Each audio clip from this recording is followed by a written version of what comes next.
Le verdict, une histoire de Franz Kafka. C'était un dimanche matin, au plus beau moment du printemps. Georg Bendemann, un jeune commerçant, était assis dans son bureau privé, au premier étage d'une des maisons basses et légères, alignées le long du fleuve et ne différant presque que par leur hauteur et leur couleur. Il venait de terminer une lettre adressée à un ami d'enfance, résidant à l'étranger, la scella, avec une lenteur presque ludique.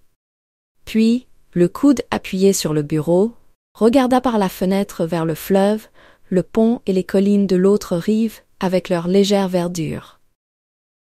Il réfléchissait à la manière dont cet ami, mécontent de sa situation chez lui, s'était pratiquement enfui en Russie il y a des années. Maintenant, il gérait une entreprise à Saint-Pétersbourg, qui avait très bien démarré au début, mais semblait stagner depuis longtemps, comme l'ami s'en plaignait lors de ses visites de plus en plus rares. Ainsi, il se fatiguait inutilement en terre étrangère, la barbe touffue et exotique dissimulant mal le visage familier depuis l'enfance, dont la teinte jaunâtre semblait indiquer une maladie en développement. D'après ce qu'il racontait, il n'avait pas de véritable lien avec la colonie locale de ses compatriotes. Presque pas de relations sociales avec des familles locales. Et s'installait ainsi dans un célibat définitif. Que pouvait-on écrire à un tel homme, qui s'était manifestement égaré, qu'on plaignait, mais qu'on ne pouvait pas aider? Fallait-il peut-être lui conseiller de revenir à la maison, de transférer son existence ici, de renouer toutes les anciennes relations amicales, ce qui n'avait aucun obstacle, et de compter par ailleurs sur l'aide des amis?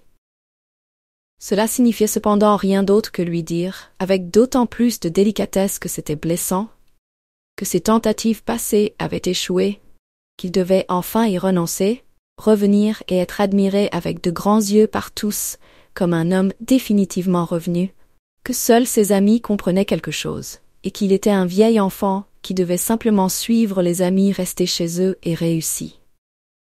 Et était-ce encore sûr que toutes les souffrances qu'on devrait lui infliger auraient un but? Peut-être ne parviendrait-on même pas à le faire revenir chez lui? Il disait lui-même qu'il ne comprenait plus les conditions dans son pays natal, et ainsi resterait-il malgré tout à l'étranger, aigri par les conseils et encore un peu plus éloigné de ses amis. Mais s'il suivait vraiment le conseil et se trouvait ici, bien sûr pas intentionnellement, mais par les faits, accablé, incapable de se retrouver, ni avec ses amis, ni sans eux, souffrant de honte, n'ayant alors vraiment plus ni patrie, ni amis, n'était-il pas bien mieux pour lui de rester à l'étranger tel qu'il était? Pouvait-on, dans de telles circonstances, envisager qu'il pourrait réellement progresser ici? Pour ces raisons, si l'on voulait encore maintenir la correspondance, on ne pouvait lui faire de véritables confidences, comme on en ferait sans crainte à des connaissances les plus éloignées. L'ami n'était pas rentré au pays depuis plus de 3 ans, et justifiait cela très maladroitement par l'instabilité des conditions politiques en Russie, qui, selon lui, ne permettait même pas la plus courte absence d'un petit commerçant, alors que des centaines de milliers de Russes voyageaient tranquillement à travers le monde. Au cours de ces 3 années, beaucoup de choses avaient changé pour Georg. L'ami avait sans doute appris le décès de la mère de Georg, survenu il y a environ 2 ans, après quoi Georg vivait avec son vieux père dans une économie commune, et avait exprimé ses condoléances dans une lettre avec une sécheresse qui ne pouvait s'expliquer que par le fait que le deuil d'un tel événement devenait totalement inconcevable en exil. Depuis ce moment-là, cependant, Georg s'était attaqué avec plus de détermination à ses affaires, comme à tout le reste. Peut-être que son père, du vivant de sa mère, l'avait empêché d'avoir une réelle activité personnelle, en imposant exclusivement ses propres idées dans les affaires, ou peut-être que le père, bien qu'il travaille encore dans l'entreprise, était devenu plus réservé depuis la mort de la mère, ou peut-être que des coïncidences favorables, ce qui était même très probable, jouaient un rôle bien plus important. Quoi qu'il en soit, l'entreprise s'était développée de manière totalement inattendue au cours de ces 2 années. Le personnel avait dû être doublé, le chiffre d'affaires avait été multiplié par 5 et une nouvelle progression était indéniablement en vue. Mais l'ami n'avait aucune idée de ce changement. Autrefois, peut-être pour la dernière fois dans cette lettre de condoléances, il avait tenté de persuader Georg d'émigrer en Russie et avait parlé en détail des perspectives qui existaient justement pour le domaine d'activité de Georg à Saint-Pétersbourg. Ces chiffres étaient dérisoires par rapport à l'ampleur qu'avait désormais prise l'entreprise de Georg. Georg, cependant, n'avait pas eu envie d'écrire à son ami au sujet de ses succès professionnels, et s'il l'avait fait après coup, cela aurait vraiment semblé étrange. Georg se contentait donc d'écrire à son ami uniquement sur des événements insignifiants, comme ceux qui s'accumulent de manière désordonnée dans la mémoire lorsqu'on réfléchit un dimanche tranquille. Il ne voulait rien d'autre que laisser intacte l'image que son ami s'était probablement formée de sa ville natale au fil de cette longue période et avec laquelle il s'était accommodé. Ainsi, il arriva que Georg mentionna à son ami, dans 3 lettres assez espacées, les fiançailles d'une personne insignifiante avec une fille tout aussi insignifiante, jusqu'à ce que l'ami, contrairement à l'intention de Georg, commence à s'intéresser à cette singularité. Georg préférait pourtant lui écrire de telles choses plutôt que d'admettre qu'il s'était fiancé, il y a un mois, avec une demoiselle Frida Brandenfeld, une jeune fille issue d'une famille aisée. Il parlait souvent avec sa fiancée de cet ami et de la relation épistolaire particulière qu'il entretenait avec lui. « Alors, il ne viendra même pas à notre mariage, dit-elle, et pourtant j'ai le droit de connaître tous tes amis. »« Je ne veux pas le déranger, » répondit Georg. « Comprends-moi bien, il viendrait probablement, du moins je le crois, mais il se sentirait contraint et lésé. Peut-être m'envirait-il et repartirait certainement insatisfait, incapable de surmonter ce mécontentement seul. Seul. Sais-tu ce que cela signifie? Mais ne peut-il pas apprendre notre mariage d'une autre manière? Je ne peux certes pas l'empêcher, mais c'est peu probable vu son mode de vie. Si tu as de tels amis, Georg, tu n'aurais pas dû te fiancer du tout. Oui, c'est la faute de nous deux, mais je ne voudrais pas que cela soit différent maintenant. Et quand, haletante sous ses baisers, elle ajoutait encore « En fait, cela me blesse tout de même », il considérait vraiment qu'il était inoffensif d'écrire tout cela à son ami. « Je suis comme je suis, et il doit m'accepter tel que je suis », se disait-il. « Je ne peux pas découper en moi un autre homme qui conviendrait peut-être mieux à l'amitié avec lui que moi-même. » Et en effet, dans la longue lettre qu'il écrivait ce dimanche matin, il annonça à son ami ses fiançailles avec ces mots. « J'ai gardé la meilleure nouvelle pour la fin. Je me suis fiancé avec une demoiselle Frida Brandenfeld, une jeune fille d'une famille aisée, installée ici bien après ton départ, que tu ne dois donc guère connaître. Il y aura encore l'occasion de te donner plus de détails sur ma fiancée. Aujourd'hui, sache simplement que je suis très heureux et que notre relation ne change qu'en ceci. Tu as désormais en moi, au lieu d'un ami ordinaire, un ami heureux. De plus, dans ma fiancée, qui te salue chaleureusement et qui t'écrira bientôt elle-même, tu trouveras une amie sincère, ce qui n'est pas sans importance pour un célibataire. Je sais que de nombreuses choses t'empêchent de nous rendre visite, mais mon mariage ne serait-il pas justement l'occasion idéale de balayer tous ces obstacles? Mais quoi qu'il en soit, agis sans considération aucune, uniquement selon ce que tu juges bon. » Avec cette lettre à la main, Georg était resté longtemps assis à son bureau, le visage tourné vers la fenêtre. À une connaissance qu'il avait saluée en passant dans la rue, il n'avait répondu que par un sourire distrait. Enfin, il mit la lettre dans sa poche et quitta sa chambre, traversant un petit couloir pour se rendre dans la chambre de son père, où il n'était pas allé depuis des mois. Il n'en avait pas non plus vraiment besoin, car il voyait son père constamment au travail. Ils prenaient leur déjeuner ensemble dans un restaurant, et le soir, chacun s'occupait à sa guise, bien qu'ils finissent la plupart du temps par passer un moment dans le salon commun, chacun absorbé dans son journal, sauf lorsque Georg, ce qui arrivait fréquemment, sortait avec des amis ou rendait visite à sa fiancée. Georg s'étonna de la pénombre qui régnait dans la chambre de son père, même en ce matin ensoleillé. C'était donc l'ombre de la haute muraille qui se dressait de l'autre côté de la cour étroite. Le père était assis près de la fenêtre, dans un coin orné de divers souvenirs de la défunte mère, lisant le journal qu'il tenait de biais devant ses yeux, pour compenser une faiblesse visuelle. Sur la table se trouvaient les restes du petit déjeuner, dont il semblait avoir à peine touché. « Ah, Georg !» dit le père, en se levant immédiatement pour aller à sa rencontre. Son lourd peignoir s'ouvrait en marchant, les pans flottaient autour de lui. « Mon père est toujours un géant !» se dit Georg. « C'est insupportablement sombre ici, dit-il alors. « Oui, c'est sombre, répondit le père. Tu as même fermé la fenêtre? Je préfère ainsi. Il fait pourtant très chaud dehors, dit Georg, comme en écho à ses précédentes paroles, puis il s'assit. Le père débarrassa la vaisselle du petit déjeuner et la posa sur une commode. Je voulais simplement te dire, reprit Georg, tout absorbé par les mouvements du vieil homme, que j'ai finalement annoncé mes fiançailles à Saint-Pétersbourg. Il sortit brièvement la lettre de sa poche, avant de la remettre à l'intérieur. « À Saint-Pétersbourg » demanda le père. « Mais à mon ami, bien sûr, » dit Georg, cherchant les yeux de son père. « Au travail, il est tout à fait différent, pensa-t-il, comme il est assis là, bien campé, les bras croisés sur la poitrine. »« Oui, ton ami, » dit le père avec insistance. « Tu sais, père, que je voulais d'abord lui cacher mes fiançailles. Par égard pour aucune autre raison. Tu sais toi-même qu'il est une personne compliquée.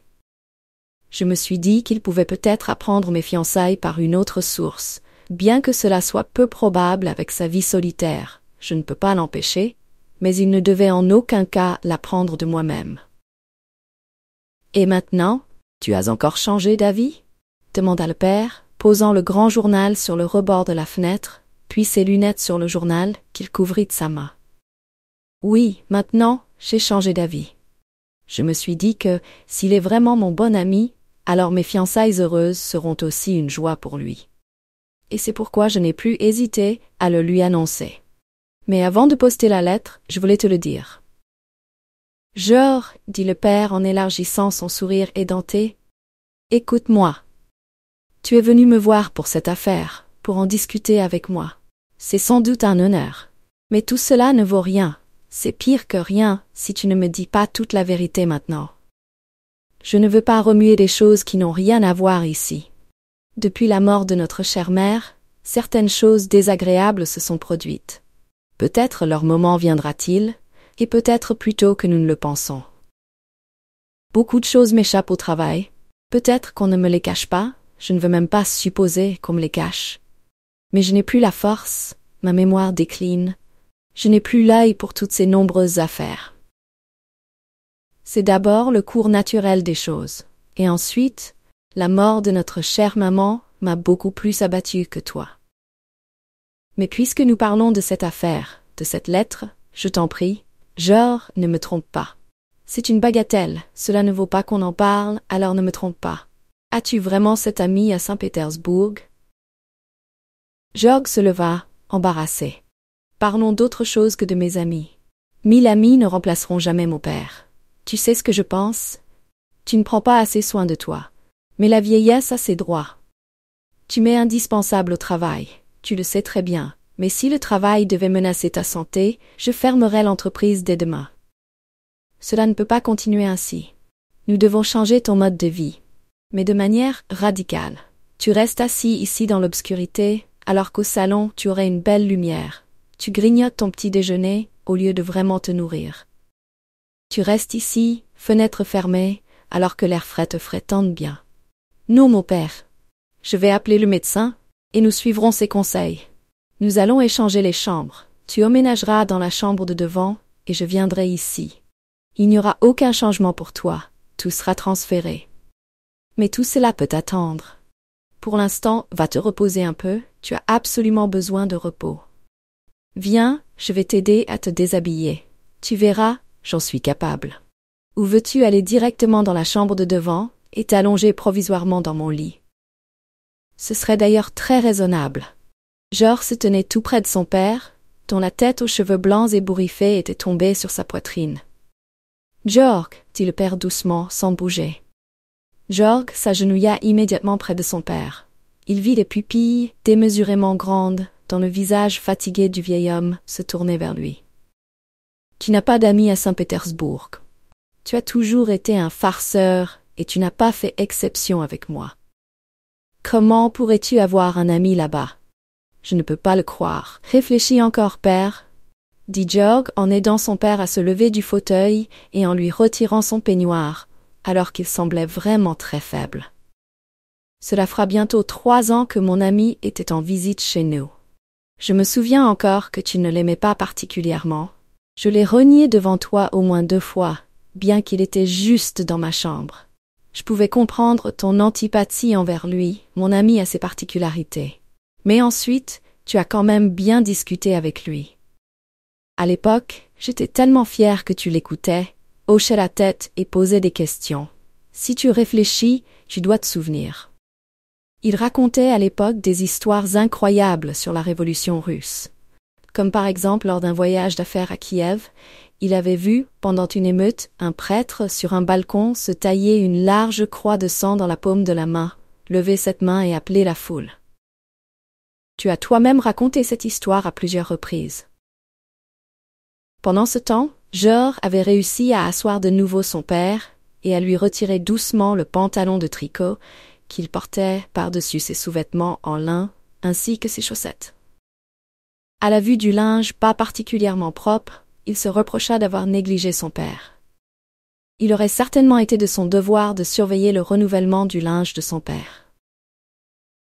Il n'avait pas encore discuté explicitement avec sa fiancée de la manière dont ils allaient organiser l'avenir de son père, car ils avaient tacitement supposé que celui-ci resterait seul dans l'ancien appartement. Mais maintenant, il décida fermement et sans hésitation d'emmener son père dans leur futur foyer. Il semblait presque, en y regardant de plus près, que les soins qui devaient être prodigués au père là-bas pourraient arriver trop tard. Il porta son père dans le lit à bout de bras. Il éprouva un terrible sentiment lorsque, pendant les quelques pas jusqu'au lit, il remarqua que son père jouait avec sa chaîne de montre contre sa poitrine. Il ne pouvait pas le déposer immédiatement sur le lit, tant il s'accrochait fermement à cette chaîne de montre. Mais à peine était-il dans le lit, que tout semblait aller bien. Il se couvrit lui-même et tira ensuite la couverture encore plus haut sur ses épaules. Il regarda Georg sans hostilité. « N'est-ce pas, tu te souviens de lui ?» demanda Georg en hochant la tête pour l'encourager. « Suis-je bien couvert maintenant ?» demanda le père, comme s'il ne pouvait pas vérifier si ses pieds étaient suffisamment couverts. « Alors, tu te plais déjà au lit ?» dit Georg en arrangeant mieux la couverture autour de lui. « Suis-je bien couvert ?» demanda encore le père, en semblant attendre la réponse avec une attention particulière. « Reste tranquille, tu es bien couvert. »« Non !» cria le père, presque en chevauchant la question avec sa réponse. Il jeta la couverture en arrière avec une telle force qu'elle se déploya un instant dans l'air et se redressa dans le lit. Seule une main touchait légèrement le plafond. « Tu voulais me couvrir, je le sais, mon petit malin, mais je ne suis pas encore couvert. Et si c'est ma dernière force, elle est encore suffisante pour toi, trop pour toi. Je connais bien ton ami. Il serait un fils selon mon cœur. C'est pour cela que tu l'as trompé toutes ces années. Pourquoi autrement? Crois-tu que je n'ai pas pleuré pour lui? C'est pour cela que tu t'enfermes dans ton bureau. Personne ne doit déranger. Le chef est occupé. Juste pour écrire tes fausses lettres à la Russie.